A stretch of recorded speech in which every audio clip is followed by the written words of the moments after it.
de Kabunda. Kabouya, c'est un acolyte, c'est le corbillard. Il y a tout bagana désordre na kacha UDPS.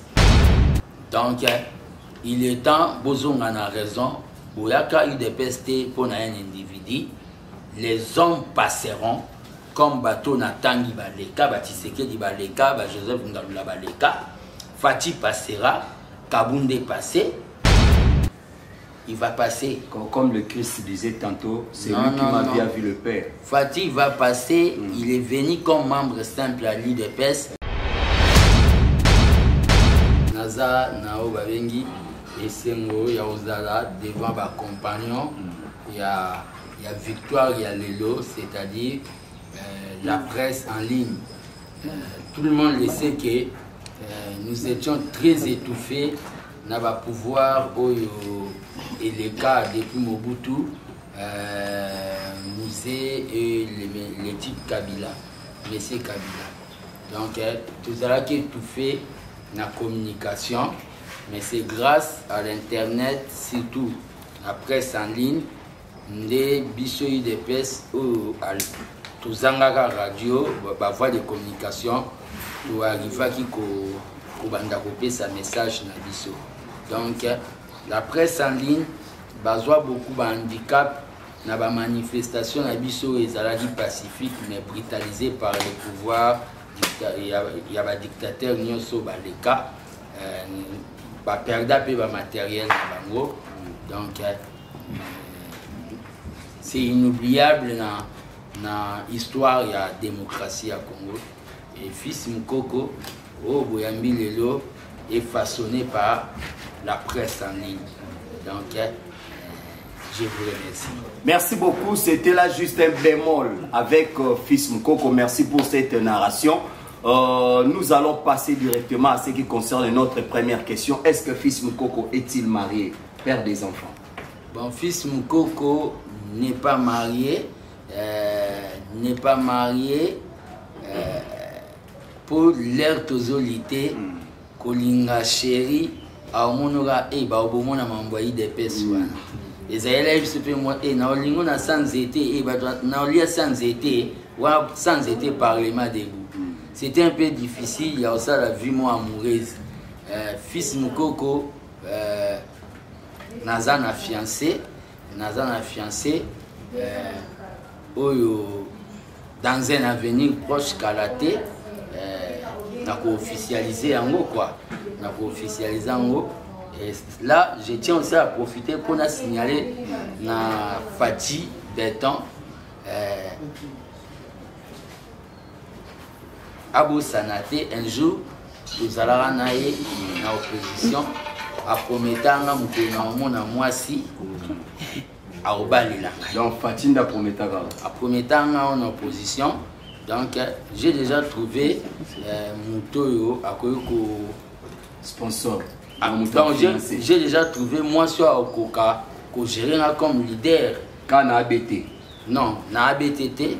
Oui. On a moins basi pas Kitoko déjà. Non, on est là au cadre ABT.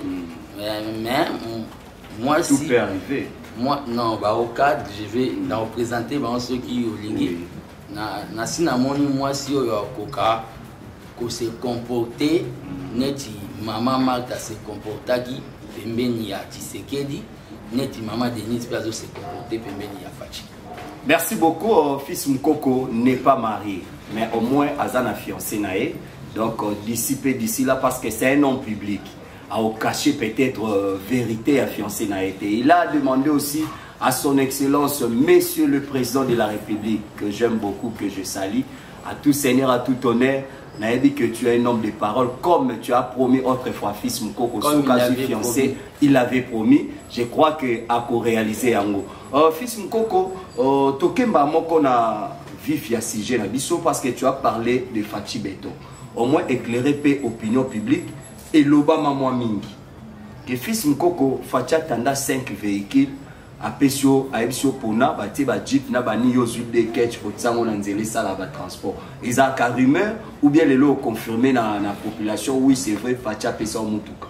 Au tsango na nzeli sala ba transport. Non, le problème qu'il y a Nasi na lobé là, mais occasion ils a appel quoi exclusivité. J'avais eu à demander pardon na opinion pour na kosara bango quoi. Bon na kosara c'était pour défendre babengi le parti. Donc na gardien du temple. J'étais objet à beaucoup de cibles, il y a Benemi Nabiso, des tracteurs Nabiso. C'est-à-dire à Obunda aux Ananini. Comme si on a maté la moto, on a dit au moins Bolexa Tanabino Pamba. Bon, et tout ça, l'air du pouvoir moral va combattre qui t'a dit moi mon tant que gestionnaire, il y a moral à combattant parce que je suis secrétaire national chargé de la mobilisation et déploiement des troupes au les pères à Noma. C'est-à-dire, na sala qui scénario en politique c'est possible. Na sala scénario, na kendai na niveau il y a place où bateka va voiture sendwe, na zoaki voiture, il y a confrère Moro on a présenté qui na ba combattant qui présent et na FCI confrère wana a permettre na yaka na ngona permanence et après a kendene côté kango ils voient kinga taba je crois bien taba 6 mois et quelques na sala kango mais l'air na sala yango et à la qui tout simplement pour na paix assurance na ba combattant malgré que combat na biso ezate ki ka biso to za ba voiture combat na biso ezake ba tout ba matara na ba transport normal mais c'est après que Mokonzi Mboka, à travers M. Guylaine Niembo, le directeur des cabinets, a dit qu'on pensait qu'on peut s'en un moyen de déplacement. Dans le cadre que dans ces déplacements, quand même, dans la sécurité, vu que il y a la Covid et acquis. Donc, il y a une situation. Donc, il faut avouer et à moitié pardonner. Merci beaucoup. Une faute avouée est à moitié pardonnée. Je crois que le chevalier de la plume, vous a déjà besoin en matière. Je ne sais pas si on peut passer dans le jeu de questions et réponses ou soit na poser ma question comme ça et fondre na continuer na poser ma question. Fils Mukoko, Jean-Marc Aboun n'est plus. Tout le monde a qui yo Dio na Jekobea. Eza Dio moko obatba mona ngo mwa kala. Mais au départ, il y a Jean-Marc Aboun, à d'autres termes, qui vont champagne ensemble, il y a Jekobea. Et vous êtes traité aujourd'hui de tous les mots que vous avez à elle, Jekoko Moulumba. Oh, vous avez qui n'a posé au départ, il y a Jean-Marc Aboun, Jean-Marc a comment été témoin gênant à Kingabwa Kuna. Jekoko Moulumba qui était derrière vous à stimuler Bino pour que Jean-Marc, le roi au PCP, vous saluez que vous sensibilisez, va combattre Jean-Marc est parti. Et si na kobatsaka sous question na Katuana, après Jean-Marc Aboun, vous proposez qui selon Bino Fils Mukoko? Ou quoi assumer intérim en tant que AI na Katia UDPS? Oui, avant de répondre à la question, na zonga nan parce que mon parti venait de fêter 40 ans. Tout à fait. 40 ans d'âge. Ouais. Na zonga pour na kota parce que Jean-Marc Aboun n'est plus d'actualité. Donc, laisser les morts enterrer les morts. C'est-à-dire, n'est plus d'actualité. Mais, on va répondre par rapport à la question, il y a ex-camarade Jean-Marc Aboun. Par rapport à 40 ans, il y a eu des pestes là. Je rends hommage à la 13 parlementaire où Mingi va éviter, nous avons profité. Quand il y a quand même un combo na bango. Pour biso to kuti wenge biso na ba fati na ba kabundi to kuti wenge me batu basala ngo bazala 13 donc batu basala ngo bazala 13 na rendre bango hommage na idée que ba telemela Mobutu ba c'est pas de dictature trop c'est trop le peuple souffre batu wana o ba pesa biso mission salvatrice ya usa le peuple d'abord bazal Joseph Ngalula Pandangila eza Etienne Tshisekedi eza Gabriel Kyungwa Kumwanza eza Paul Gabriel Capital Chabani, Lusanga Ngile, Porté Lumbu, Pachi, Mbombo Lona, Kanana, Makanda, Kakulu, Kwedi, Papa Kwedi, Mukoka. Baza 13 parlementaires.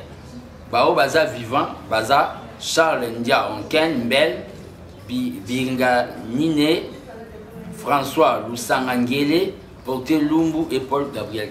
Ce sont les pères inspirateurs Nabiso, Oyo, pendant gestion ya Jean-Marc Kabound, balai négligé, histoire va changer en côté. Awa, Bomoni, Baza 13, dans Ali de Pes, il n'y a pas un 14e parlementaire debout. Dengue, Jean-Marc Kabound, Alingali, Asoto. Na Kitimba, na question, Togozo n'avait Mambuga il y a 40 ans. Dio, fils Moukoko, Jekoko, non. Les combats contre l'Hitler de Kingabwa, Jean-Marc Kabound, mais c'est le PG roulage, fils Moukoko Bandango, seul contre tous. On m'a traité de sémères, de troubles. Les collaborateurs n'ont pas ABT.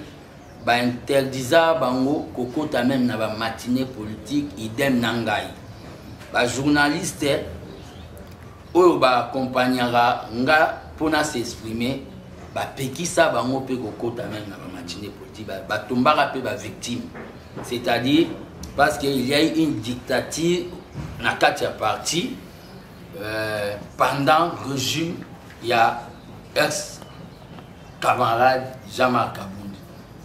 Dictature dans quel sens? Jean-Marc Kabound, je l'ai amené, on l'a nommé par Tshisekedi, les pères, dans la que l'oiseau rare. Beaucoup de gens entendaient que Kozala, Valentin Mbake.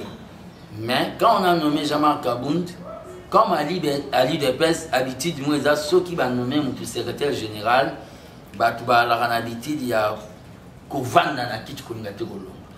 Muta longwa na kini zagaga honorable Rémi Massamba. Wa longwa sans essayer. Donc il a fallu tout déboulonner Mavungu, que son âme repose en paix pour tout installer Kabound. Et quand Kabound est venu, Kabound a bandi que ça là va bengi que changer les fondamentaux, il y a eu des pestes. C'est-à-dire il dépêche au Tshisekedi d'atika qui pyramide renversée, base likolo, bakonzinase, Kabunda lobi bakonzivaza likolo à base ezanase. Kabound a eu changé au babengi matinée politique et communauté messe na Vatican. C'est-à-dire Papa Gangi, Alléluia. Bakombata bazong amen. Ce n'était plus le débat qui Monsieur le Président, moi je vois qu'au lieu d'une ville morte, c'était ça selon Tshisekedi le fait. Quand j'ai vu Babilo Koana, FCC cash, j'avais mal avalé. Toko Osangana biso bato les peuples d'abord na bato Kindakachi. Mais Kabound, tellement ba mona kiango occasion ya kokoma ba nouveau riche, ba juja qui bon. Basa la mariage Joana, où il peut s'y biso de l'autre côté, il y a biso temps. Et ils m'ont mis dehors. Donc, l'élo, et le coup, pour nous avoir tenté la question là, et là, on va combattre, il faut baïba. Et belé, l'élo, va comme il va anti-Kabound. Mais l'obinde va favoriser qui est na bêtise, na folie de grandeur. Na kotika parti présidentiel sans ba carte des membres, il y a donc ba favoriser qui est na ba makam na bango. Mais quand ils ont senti que Titanic et bani kozinda, ba komi kozonga ba idéaliste, combattant il faut boyer bango, combat office ngo va mener. J'ai été torturé, mon frère président junior, très torturé, tabassé, interdit à côté dans la permanence pendant 3 ans. C'est-à-dire, n'a qu'au ta permanence sans être notifié. Donc, combat wana victoire na lobaka na batuboye, il faut laisser le temps sur le moutoilati masque. Il faut aussi qu'il y ait le temps pour vous découvrir le visage. Lelo batuboye comprendre que on avait quelqu'un qui n'aimait pas l'UDPS, il faisait semblant d'aimer l'IDPS et le président. Et Kabound, pour Nangaï, il appartient déjà à l'histoire. Il appartient à l'histoire. Il a failli dans la mission, c'est un déserteur, Nakumba Etienne Tshisekedi. Il a failli dans la mission où Tshisekedi a payé Ibiso, où il y a là qui, il y a aussi unité à partir, il y a conquérir le pouvoir et à conserver. Il n'a plus l'aura de Tshisekedi. C'est pour cela, nous avons profité de cette occasion pour nous battre tout au Bazolandaï, des fanatiques, des aveuglés. C'est-à-dire, souvenez-vous de Belchika, Narigini. Il a tenté, il y a aucun IDPS na Rigini, mais les gens qui ont groupe moi, papa moi, balou, babali à Amboa na Rigini. Binope ba obozana na fanatisme. Il y a 520 gigas na Kingabwa. Sachez très bien que moto IDPS est à la liberté. Donc il est temps, Bozong en a raison, Boyaka IDPS pour un individu, les hommes passeront. Comme bateau na Tangi Baleka, Tshisekedi Baleka, Joseph Ngalula Baleka, Fati passera, Kabunde passé, moi fils Mukoko je vais passer, IDP ces années. Kabouya tu n'as pas cité. Bon, lui c'est un acolyte de Kabunde. Hein? Kabouya c'est un acolyte, c'est le corbillard, il y a battu tout baga na désordre na Kacha IDPS. Donc, après Jean-Marc Kabound, vous proposez qui? Ceux qui ont choix, n'ont porté choix. En tant que président AI, vous proposez Nani? Parce que Bino peut pas ça bafoua déjà donc vous violer déjà constitution pour Mibeko selon Mibeko président AI il faut ça à 3 mois. Mais il y a bien le cas et comment à vie. Parce que normalement président Fatiako qui cause sous président il y a eu de PST. Normalement, il faut élection, ça, ma soit, beaucoup ça élection, la bidon, la carte, il y a eu des ou bien congrès, pour bobimisa, candidat, au élection, la bidon, en tant que président IDPS. D'abord, avant la côte, on a eu sa thématique, les actes IDPS, c'était Makassa, Biso, Fati, Kabound, et Kokwea, Fatia Moussissate. Il va passer. Comme le Christ disait tantôt, c'est lui qui m'a bien vu le Père. Fatih va passer, il est venu comme membre simple à l'IDPS, à Matan normal comme président fédéral, à Mati secrétaire national adjoint, secrétaire national, secrétaire général adjoint, et tout ça, il choix comme candidat Nabiso, pour tout Kanisa quand même, passe aux familles qui s'étaient de la Donc, tout récompensable, tout consolable. Vous comprenez? Donc, après Fatih, on verra autre chose. Le problème qu'il y a, c'est quoi? Nous tous, nous passerons sauf la base. Pour nous, il y a critérium. Oui. Il y a Moutoua Gogo diriger IDPS. Opposition na yo, néanmoins na IDPS, ça pouvait être. Nakoki ko tanga ba personne, te so na bina tanga batu na olubanga moko. Parce que j'ai tout un projet. Non, non, vous savez, moi je suis secrétaire national membre de la présidence du parti. Oui. Fils Mgogo est nommé par les pères. Les pères à Olamukasous, des fois nommés Batumissous. Il nous a nommés avec les Kabound et les Fati. À Olamukate, des fois nommé Batumissous. Batumissous, basé là, président Baoya va nommer. Donc, bisous, tu dois moi privilège. Le problème est que ceux qui n'ont pas tanga batu, d'abord moi-même, parce que na côté IDPS, à 16 ans, je suis comme un poisson dans l'eau, je peux bien diriger l'IDPS. Ils ont mathématiques, dans mon secrétaire général, il y a IDPS soit ça l'avion. Ils ont pour ça la gestion, il y a ressources humaines, il n'y a pas tout. Mais ceux qui n'ont pas sa critère, il y a mon toit qui diriger l'IDPS. Ils ont dit qu'il faut un bureaucrate, technocrate et administratif. Donc, malgré la IDPS qui va combattre surtout les batailles. Non, bateau baloba bongo baebi IDPS. IDPS, ils ont ça dans sans effet. Na sans été wana tu as la capacité intellectuelle pour les bateaux batanga na Louvain. Vous comprenez? na sans été wana eza o babe université ya Tshisekedi toi ba licencié na communication toi ba licencié na sociologie toi ba licencié na droit toi ba licencié na sciences politiques toi ba licencié na relations internationales kende na sans été otala ba analyse ya batu ba osala o comprendre que eza na intelligence moko c'est l'intelligentsia o eza na sans été na habité kotanga soki bino bomona kotanga eza français non na Chine basala jamais ba réunion na français et ce qui freine baloba pena baloba kana bango ba français baloba que traduit c'est trahir le fait que on traite les choses en français ça freine des fois la sagesse misusu africaine et bima ya ondo monanga na présidence à parti nga na koti saka lingala ngam na koti sa lingala na présidence à parti pona mutu nso aza na maloba ya kopesa tactique nde toko beta Kabila dada mais ayebi français te mais Kabila est déjà parti n'importe j'ai dit n'importe l'adversaire de taille Nabino c'est comme César Fayoulou pour le moment Fayoulou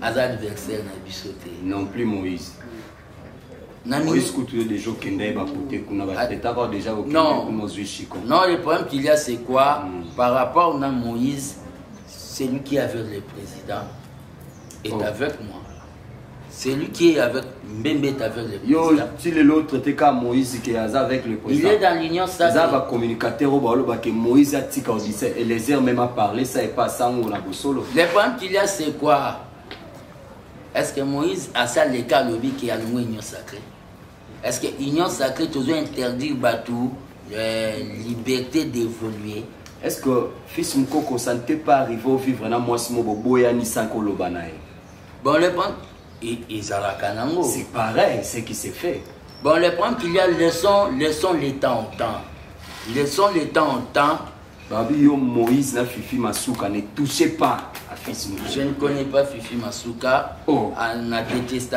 d'abord la gestion à Zosa dans la province à Makassine qui doit là-bas. Non, le problème qu'il y a c'est quoi moi j'ai fait des calculs politiques. J'ai fait des calculs politiques. Quand vous me posez la question sur Moïse, hier on m'a acquis ici Caméré. Tout à fait. Il y a que des leaders qu'on imite. Oui. C'est-à-dire quelqu'un a salaki scénario naé, on a tenté. Junior, on va laisser les gens chevaliers de poser des questions. Merci beaucoup. Chers amis de la presse, je crois que... Je voulais dire ceci. Tu as des questions moins minées, trois questions moins minées, mais par rapport à ce que déjà, fils Mkoko va répondre, moi aussi, il y a ma question. Je voulais conclure, je voulais... Bon, moi, je fils ça, mais la paix, maintenant, ma question, la paix, il s'est vraiment des accusations, ça vient seulement. Quand moi j'ai dit que ne soyons pas trop pressés dans le procès camériste, mais quand Kabou y a dans une matinée politique dit que les FCC n'est pas là qui c'est à l'interpellation à Caméré, là c'est la parole de Dieu. Mais comment ça peut se faire? Le secrétaire général est parti à Oluba, na fils Mkoko. Fils doit se soumettre à la voix de son secrétaire général ou bien c'est le secrétaire il faut se soumettre à la voix à fils. À l'IDPS, les gens ne savent pas. À l'IDPS, quelqu'un a lâti la gomme à cause de sa proposition où il fait changer ma partie. Donc le bélango avant, avant, pendant et après. C'est que pour la accusation, il y a Katumbi et consort. On doit faire l'élégance politique vis-à-vis des gens qui ont eu quand même le courage de venir se rallier à nous pour te mettre fin à un mariage. Est-ce que c'est dans les bons? Mariage, union sacrée. C'est dans les bons. Parce que jusque-là, c'est en termes de pourcentage, depuis Union Sacrée Salama, par rapport à gestion Moka, on a comme l'impression, selon les publics, selon les adversaires, sur 100%, on a comme l'impression que c'est 20%. Il y a Boulamo. 80% des échecs. Le problème qu'il y a 20% en mabé des zéros. Et les peuples d'abord, c'est tout un processus. Nous avons trouvé ces pays. Il y a des droits pour déjà théâtre de chez nous. Laissez-moi vous dire. Non. Nous avons trouvé rien ici dans ces pays. Ah, fils Mko, ça fait débat. Congo c'est Koufa depuis Kala. C'est-à-dire Congo est Koufa Ndengenini. Monseigneur Mbongo, Monseigneur Mbongo, ça ne se fait pas. Lorsque un chef de l'État, un papa, J'ignore, la parole de Monseigneur Mbongo, ce n'est pas la parole de Dieu. C'est un citoyen comme tout autre. Quand Mobutu dit après moi c'est le délige, qu'est-ce qui le délige? Connais-toi toi-même. Délige, c'est ça qui est loi. Premier pillage, deuxième pillage. Mboke Koufate. Jekamine, KO. Kwilungongo, KO. Miba, KO. Kilomoto, KO. Production, cacao, caoutchouc, KO. Fils Moko, vous avez pouvoir. 4e manangolo. L'année prochaine, vous nous promettez en septembre l'élection Salama. Pendant que vous parlez de chaos, Bilande Bopé Sabiso en 2023 en Wana. J'avais tenu une conférence de presse. Dans cette conférence de presse, j'avais donné un indice, il y a la réalisation, il y a pouvoir, il y a président. Ça demandera toute une émission. Oui. Mais le problème qu'il y a, c'est quoi? Mboke Koufa, fils Mkoko est élégant vis-à-vis de Jean-Pierre Mbemba Baïmoto, vis-à-vis Jean-Pierre Okoto, Okoto, Andé Moïse. Film Asuka ko isinvité pour na conférence au Benga Biso tu côtoyer Moïse yoza boza journaliste d'investigation bimisela anda photo mo ya noir et blanc yanga na Moïse tant on a photo au Mathieu avion lobby que destination Lubumbashi bat basimbi mutu. J'étais allé m'incliner na oba bengi l'un des au moins attend comment on est parmi les 13 non Kingwa Pion là-bas. Celui qui m'a vu avec Moïse a vu sa photo. Mais je peux aussi voir Moïse. Moi, je ne suis pas militant de quelqu'un. Je suis un acteur politique. Je peux aussi voir Moïse pour échanger. Et ça, exclusivité, il y a bâtiment. Ce n'est pas un tabou. Non. Ce n'est pas aussi un péché non plus. Je peux aussi même voir Kabila pour échanger. Au matin, cheval. Fils Mkoko. Jamais Kabunda Gindek, Matina cheval. C'est la Kenda Boado, à Botola Mobutu papier, na Maboka Pasola. Au moins, image. C'est un homme comme tout autre. Merci beaucoup, chevalier de la plume, chevalière de la plume. Série de questions. Ozui Maloba, on s'est présenté. Ça serait mieux au télémi pour moi, pour ma caméraman, on s'est présenté. Il faut porter son. Le Kin 24 télévision.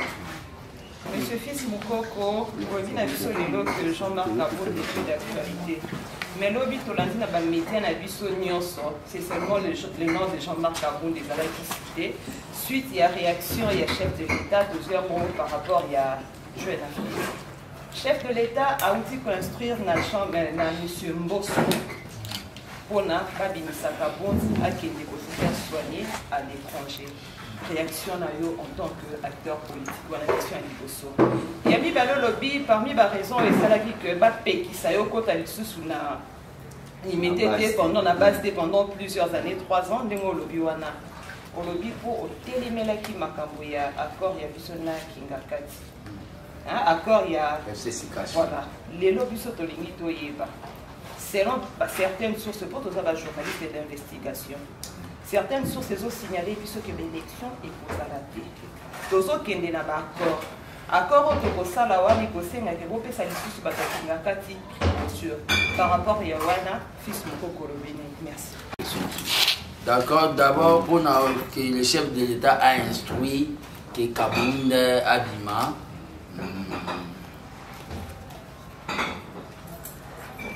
il a droit, Naoba Bengi, que ça la demande pour qu'il ne reçoive pas soin peut-être il y a eu l'antenne, la gymnastique, à niveau il y a bureau, il y a assemblée, et tellement que les messieurs aux avoirs Kaboun, Angaka Komisango, question d'actualité, le président a instruit. Maintenant, au bêta CTP, ça démontre que les gens viennent tromper les peuples avec des discours démagogiques. Dans quel sens? Baisse des trains de vie des institutions. Cheval de bataille à Kabound. Pour se faire populaire. Aujourd'hui, Kabound, au Banda qui a besoin de Congo, na Bamakasu, à Beli, à Lili, à Kénéko se soigner dans la Grande-Bretagne. C'est ça le socialisme.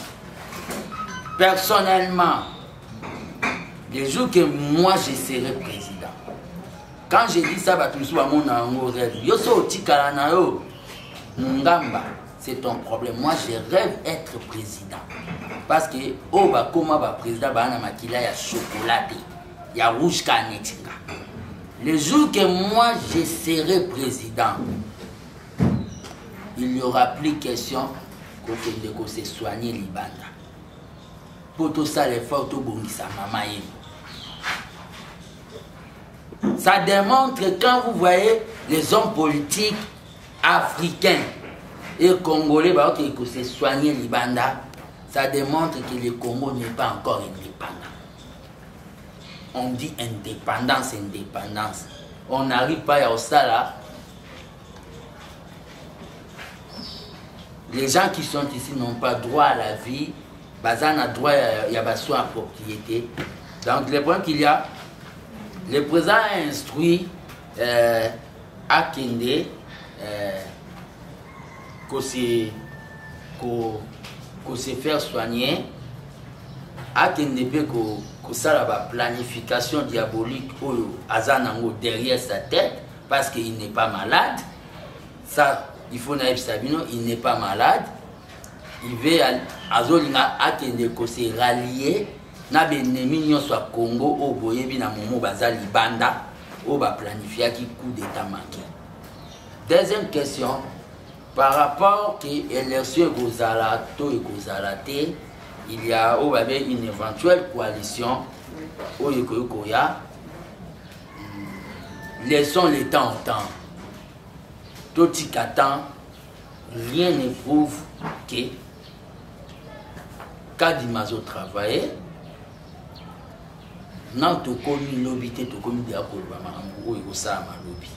C'est-à-dire, Bisso Idepes, tout ça prêt pour les élections avec recensement ou sans recensement. C'est-à-dire, nous sommes prêts pour les élections. Élections, ce que vous avez, la CENI est autonome, Baba technicien, Bangondi Baoya, moi personnellement, en tant que politique, je n'ai pas de mots à dire là-dessus.